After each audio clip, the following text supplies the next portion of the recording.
यदि आपके दाहिनी जेब में पैसा है तो आपकी बाईं जेब में पुलिस प्रशासन ये हाँ इनके पॉकेट में है, कोई इनकी हैसियत नहीं है जी। ये तार एकदम ऊपर पदाधिकारी तो जुटा है, जितना तारा बढ़ता है ना उतना उन लोग का लाख वाला, जिसे छोटा जितना छोटा उसको 1000 में, बड़ा है तो लाख में। तो क्या लाठी चार्ज तभी होगा जब लाचार बेबस लोग हक मांग रहा है।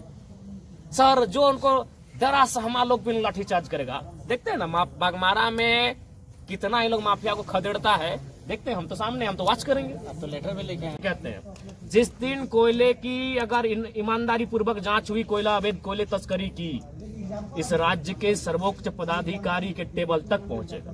लेकिन आप जिस क्षेत्र में रात में घूम रहे हो उस क्षेत्र में भी तो कोयला का तस्करी का मामला हो सकता है। अभी मामला थोड़ा शांत है। क्यों शांत है भाई? शांत इसलिए है कि जिस दूध नहीं हम बोले थे कि डुमरी के टोलों में रोकेंगे, हाँ। तो थोड़ा सा है वो विचलित है। उन लोग थोड़ा सा अपना रूट को डाइवर्ट किया, लेकिन फिर भी पार होता है। अब देखिए विधायक 24 घंटा तो भाई रुकेगा, वहाँ बैठा नहीं है। और अगर आम कार्यकर्ता आम आदमी रोकेगा तो प्रशासन फिर डंडा लेके जाएगी। वहाँ रोकने के लिए विधायक को होना होगा। तो देखिए हमें सच्चाई स्वीकार करने में मैंने कभी परहेज नहीं किया है। कुछ गाड़ियां अभी भी पार हो जाती है क्योंकि पूरा सिस्टम सेट है भैया। लेकिन हाँ इतना खौफ है कि जिस दिन सुने हाँ कि बिहार की मंडी में भी चर्चा है कि एगो नया लड़का जीत के आया है और टोलवा उसी के इलाके में पड़ता है।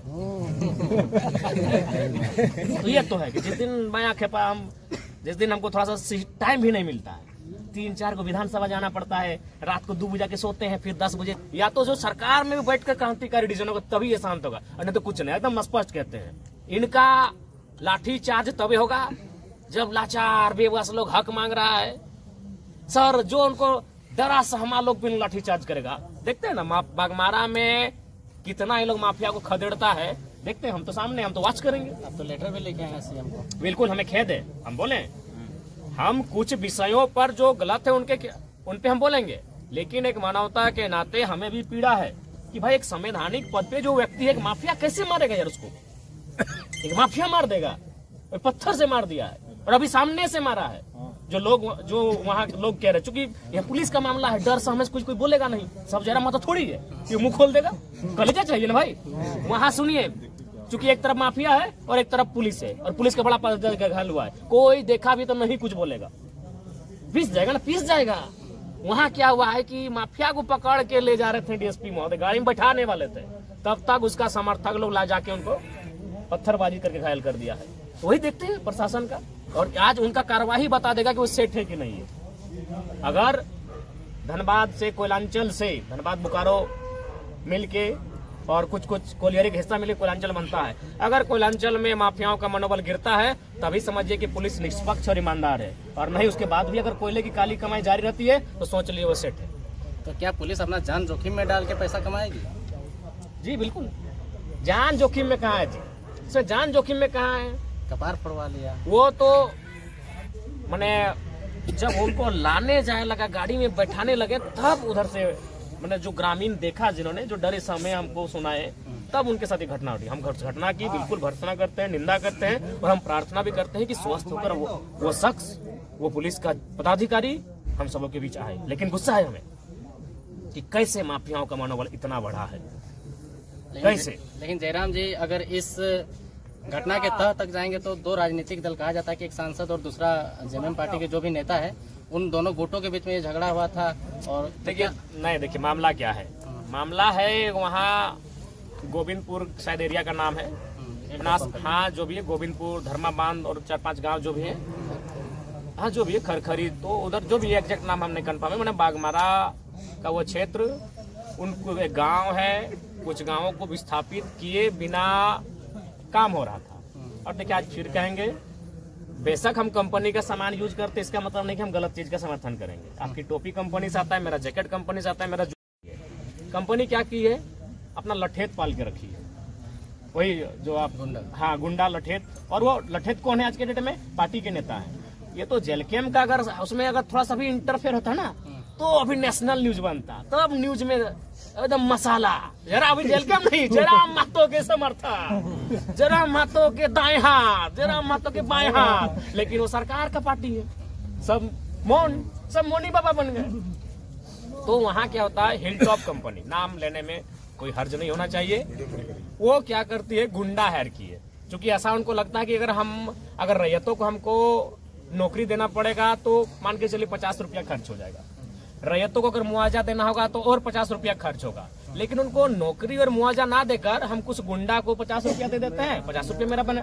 कंपनी का मतलब होता है मुनाफा। एक बात क्लियर जान ले, कंपनी का मतलब होता है मुनाफा, मानवता का कोई संबंध नहीं है कंपनी से।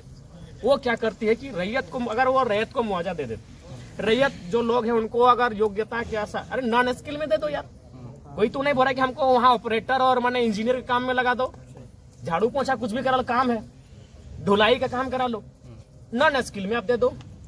यानी उसको नियोजन और मुआवजा देकर अगर काम करती तो विवाद नहीं होता। लेकिन वो जानती है मुनाफा कैसे आएगा, इसको पैसा देंगे उससे अच्छा क्या होगा, 2-4 को लठेत रखेंगे, वो गोली से चमकाएंगे धमकाएंगे। तो वही मामला था, रैयत धरने पर बैठे थे और जो सांसद महोदय थे वो रैयतों के पक्ष में थे। तो जब देखा कि भाई एनडीए गठबंधन रैयतों के पक्ष में है तो अब हमको इंडिया गठबंधन का सहारा लेना होगा रैयतों खदेड़ने के लिए। तब कंपनी ने मटेरियल अच्छा खासा मोटा माल दे दिया इंडिया गठबंधन के नेता को। माल दे दिया, माल मैंने पैसा हाँ दे दिया। अब दे दिया तो भाई अब तो प्रतिष्ठा है, क्योंकि आज के दिन प्रतिष्ठा है, गुंडा लोग का प्रतिष्ठा होता है कि भाई कंपनी हमको विश्वास किया है, अगर कंपनी का आज विश्वास नहीं जीतेंगे तो फिर अगला दिन कमाई कैसे होगा। तो उस कंपनी का विश्वास जीतने के लिए गुंडा लोग किसी भी हद में जा सकता है, क्योंकि वो कंपनी आने वाला दिन और काम टेंडर लेगी। जब और टेंडर लेगी तो फिर उसी गुंडे को याद करेगी कि गुंडा जी आपने अच्छा काम किया था वहां पे, गुंडा भाई। तो उस कंपनी का विश्वास को जीतने के लिए गुंडा भाई मजबूर है। तब गुंडा भाई अब चल गए रैयतों को मारने पीटने। अब आ गई कंट्रोवर्सी। तो भाई प्रशासन का वहां कर्तव्य बनता है कि अब विधि व्यवस्था खराब होगी, एक तरफ रैयत है, एक तरफ कंपनी के लठेत यानी गुंडा भाई लोग। तो अब है क्या कि अब वहां विवाद होगा, तब प्रशासन इंटरफेयर करती है कि भाई ऐसा ना हो, समझौता हो, वार्ता हो। तो उसी क्रम में ये माहौल खराब होता है। चूंकि हम सुनी हुई बात कह रहे हैं, अब हम जो कह रहे हैं आप उसे एक्सेप्ट नहीं मानिए, आप भी इंक्वायरी कर ले। हम ये नहीं कि हम ब्रह्मास्मि, हम जो कह रहे हैं वही सत्य है। आप भी जाके, चूंकि आप रिपोर्टर हैं, हम पता कर ले। जो बात मैं सुना मैं अपने तर्क को रख रहा हूँ। तो रैयत का पक्ष और कंपनी के गुंडों का, लेकिन चूंकि प्रशासन का कर्तव्य बनता है कि माहौल खराब ना हो, और प्रशासन का एंट्री होता है तीसरा पक्ष के रूप में। होता है झड़प होता है तो प्रशासन को लगता है कि ये बदमाश है, ये गुंडा है, ये माफिया है, उसको पकड़ के वो गाड़ी में बैठाती है। अब उसी क्रम में उस गुंडों के समर्थक एसडीपीओ महोदय को घायल करते हैं। ये हमारी काली सच्चाई है। इसलिए आज फिर कहूंगा, कोयलांचल के लिए मैं फिर कहूंगा, 1000 बार कहूंगा, भले नेशनल मीडिया में नहीं इंटरनेशनल मीडिया में हमारे इस बयान को चलाए कि विधायक का बिगड़े बोल, लेकिन आज फिर कहेंगे हम दो हमारे दो नहीं, 1 या 2 एक्स्ट्रा पैदा कीजिए, उसको परवरिश कीजिए और बिल्कुल उसको बागी और विद्रोही बनाइए। इनके सामने आप नहीं टिक पाएंगे। ये कंपनी से पैसा लेते हैं जी, कंपनी मतलब नो मानवता, ओनली मुनाफा, कैसे लड़े।